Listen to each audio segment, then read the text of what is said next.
ડીસા ખાતે કેન્દ્રીય મંત્રી શ્રી મનસુખ માંડવિયા અને વિધાનસભાના અધ્યક્ષ શ્રી શંકરભાઈ ચૌધરીની ઉપસ્થિતિમાં સાંસદ ખેલ મહોત્સવ 2025નો પ્રારંભ કરાયો। વડાપ્રધાન શ્રીના માર્ગદર્શન હેઠળ સાંસદ ખેલ મહોત્સવ થકી યુવાઓને રમતગમત ક્ષેત્રમાં નવી દિશા મળશે તેમ કેન્દ્રીય મંત્રી શ્રી મનસુખ માંડવિયાએ જણાવ્યું। બનાસકાંઠાના સ્થાનિક યુવાઓ આવનાર સમયમાં દેશનું નામ ઉજ્જવળ કરશે તેમ વિધાનસભાના અધ્યક્ષ શ્રી શંકરભાઈ ચૌધરી જણાવી રહ્યા છે। राज्य सरकारे खिलाड़ियों ने घर आंगणे तालीम उत्तर इंफ्रास्ट्रक्चर साधन सामग्री तथा कोचिंग सहितनी सुविधा उपलब्ध करावी तेम मंत्री श्री प्रवीणभाई माळीए जणाव्યું। केंद्रीय मंत्री श्री मनसुख मांडविया અને ગુજરાત વિધાનસભાના અધ્યક્ષ શ્રી શંકરભાઈ ચૌધરીની ઉપસ્થિતિમાં ડીસા ખાતે યુવા શક્તિ કા ઉત્સવ થીમ આધારિત સાંસદ ખેલ મહોત્સવ 2025નો પ્રારંભ કરાયો હતો। ડીસા તાલુકા સ્પોર્ટ્સ કોમ્પ્લેક્સ ખાતે આયોજિત કાર્યક્રમમાં કેન્દ્રીય મંત્રી શ્રી મનસુખ માંડવિયાએ જણાવ્યું કે વડાપ્રધાન શ્રી નરેન્દ્રભાઈ મોદીના દિશા નિર્દેશન અને માર્ગદર્શન હેઠળ યુવાનોને રમતગમત ક્ષેત્રે પ્રોત્સાહન આપવા માટે સાંસદ ખેલ મહોત્સવની શરૂઆત કરવામાં આવી છે। આ મહોત્સવ યુવાઓમાં ખેલ ભાવના, શિસ્ત, સંસ્કાર અને સકારાત્મક સ્વભાવ વિકસાવવાનું અસરકારક માધ્યમ બનશે। ખેલ માત્ર સ્પર્ધા નહીં પરંતુ વ્યક્તિત્વ ઘડતરનું સાધન છે। ખેલમાં ભાગ લેનાર ખેલાડી જ્યારે પુષ્પની માફક ખીલે છે ત્યારે તેની સુવાસ સમગ્ર સમાજમાં ફેલાય છે।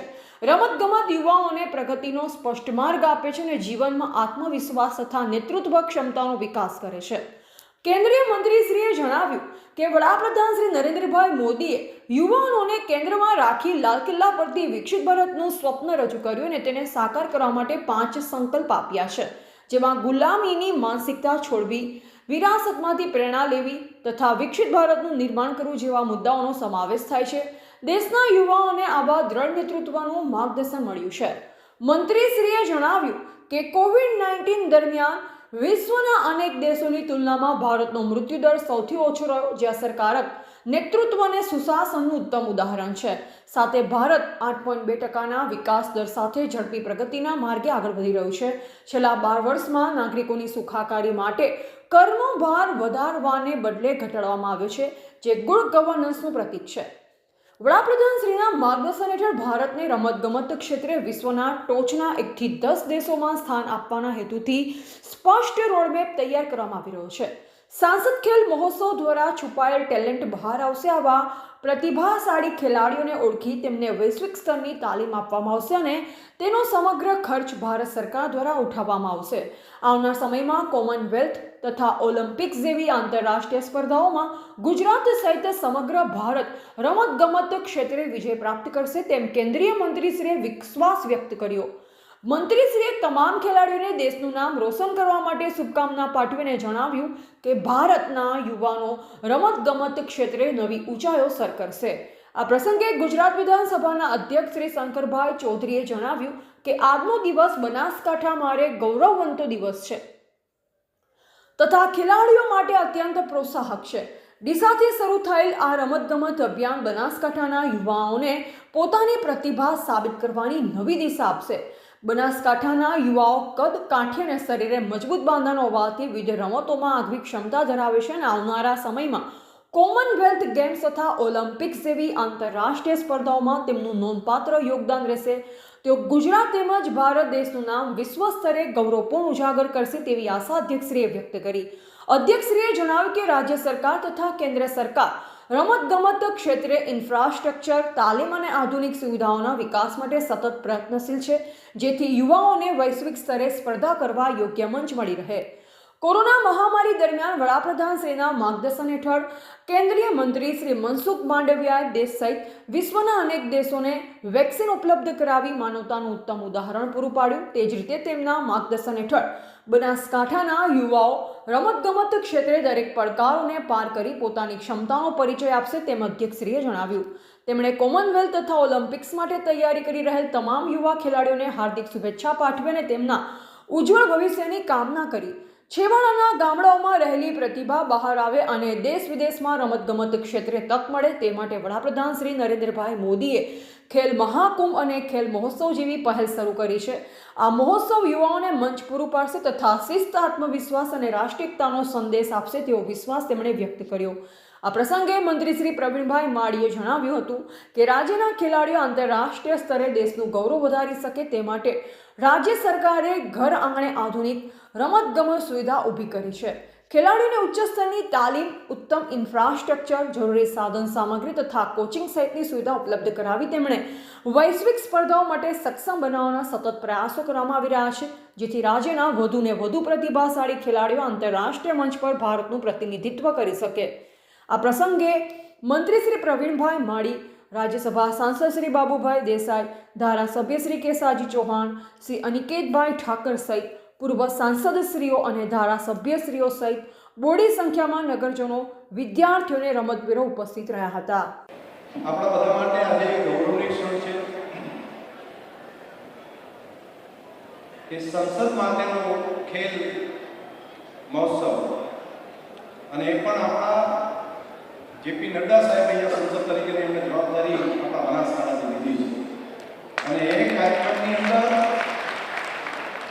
ખાલી સંસદ સભ્ય તરીકે કોઈ આવે અને કાર્યક્રમ કરે એવું નહીં. ભારત સરકારના ખેલકૂદ મંત્રાલય અને આટલા સિનિયર મંત્રીશ્રી પોતે ઉપસ્થિત રહ્યા છે.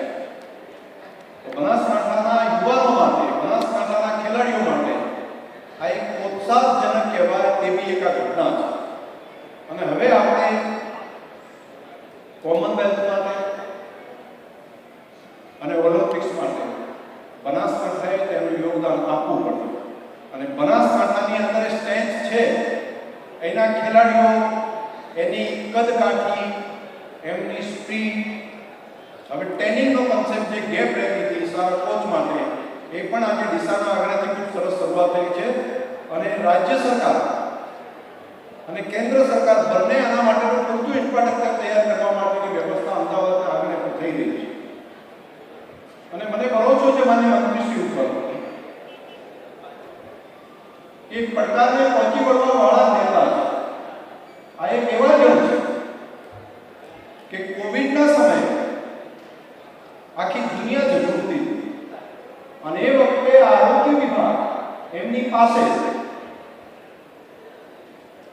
અને દુનિયાને લાગતું હવે ક્યાં જશું, શું કરશું, અને એ વખતે દેશના પ્રધાનમંત્રી મોદી સાહેબના નેતૃત્વની અંદર માન્ય મનસુખભાઈ માંડવિયાજીના ડિપાર્ટમેન્ટે કોવિડ વેક્સિન એ કરોડો લોકો સુધી પહોંચાડી અને માત્ર ભારતમાં નહીં દુનિયાના લોકો સુધી પહોંચાડવા માટેની વ્યવસ્થા એમની આગેવાનીમાં હતી. એટલા માટે મોટું પ્રકારને પહોંચી વળવા વાળા માણસ.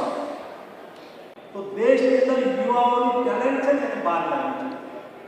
એને રમતો કરવો જોઈએ, એને ખીલતો કરવો જોઈએ અને રમે એના માટે થઈને એને પૂરી ઓપોર્ચ્યુનિટી આપવી જોઈએ, ટેલેન્ટને ગોતવી જોઈએ. આ તમે ખેલ મહોત્સવ કરશો ને એટલે કેટલા યુવાનીઓમાં રમતગમતની ટેલેન્ટ દેખાશે. તમારો કાર્યક્રમ ચાલતો હશે ને ત્યારે ભારત સરકારના અધિકારીઓ સારા ખૂણે બેઠા બેઠા એમાં જોતા હશે. એમાંથી સારું ટેકનિકથી રમનાર યુવાનોને અહીંથી પિક કરવામાં આવશે અને એને સરકારના ખર્ચે સરકારના સેન્ટર ઓફ એક્સલન્સની અંદર સામેલ કરવામાં આવશે. ત્યાં એનો સંપૂર્ણ ખર્ચ, એની રમતનો, એના ફૂડનો, એના રહેવાનો, એનો બધો જ ખર્ચ ભારત સરકાર ઉઠાવશે. આવા 7,000 ખેલાડીઓનો ખર્ચ ઉઠાવવાનું ચાલુ કર્યું છે. હવે 25,000 યુવાનોને આપણે અલગ અલગ જગ્યાએ રાખી ટ્રેનિંગ આપી છે. એનામાં રહેલી ટેલેન્ટ અને આપણે તક આપવી છે અને આપણે લક્ષ્ય રાખ્યું છે 2023ની અંદર કોમનવેલ્થ આપણા ગુજરાતની ધરતી પર અમદાવાદમાં યોજાવાનું છે. ત્યારે ગુજરાત અને ભારતના યુવાનોનો દબદબો વાળો જ્યારે રમતના મેદાનની અંદર યુવાન જીતતો હોય છે ને ત્યારે યુવાન એક નથી જીતતો, એક દીકરો દીકરી નથી જીતતા દોસ્તો, દેશ જીતતો હોય છે. જ્યારે દુનિયાના કોઈ સ્ટેડિયમની અંદર ભારતનો ખેલાડી gold medal, silver medal, bronze medal સાથે વિજેતા થાય અને ત્રિરંગો ઝંડો હાથમાં લઈને જ્યારે સ્ટેડિયમની અંદર ચક્કર લગાવતો હોય ને ત્યારે સારો દેશ એનો ગૌરવ અનુભવતો હોય છે. દોસ્તો, એક ગૌરવ ગાથા બનાસકાંઠા જિલ્લાના યુવાનોનો લખ્યું છે. જેમ તમે સહકારી ક્ષેત્રની અંદર દેશ અને દુનિયાને ઉદાહરણ પૂરું પાડી રહ્યા છે, એવી જ રીતે આ જિલ્લાના યુવાનો રમત ગમત ક્ષેત્રની અંદર પણ રાજ્ય અને રાષ્ટ્રની અંદર રમીને ભારતનું પ્રતિનિધિત્વ કરે એ જોવાની ઈચ્છા વ્યક્ત કરવા માટે આપ સૌની વચ્ચે આવ્યો છું. આ સાંસદ ખેલ મહોત્સવના માધ્યમથી 25 તારીખ સુધી વિવિધ સ્પર્ધાઓનું આયોજન થશે. 25 તારીખે નડ્ડાજી સ્વયં અહીંયા ઉપસ્થિત રહેશે. સમાપનના કાર્યક્રમની અંદર મોદીજી દિલ્હીથી દરેક સાંસદોના સાંસદ ખેલ મહોત્સવની અંદર ઉપસ્થિત વર્ચ્યુઅલી ઉપસ્થિત રહીને આપણને સૌને સંબોધવાના છે, પ્રોત્સાહિત કરવાના છે. તમે મન કી બાતની અંદર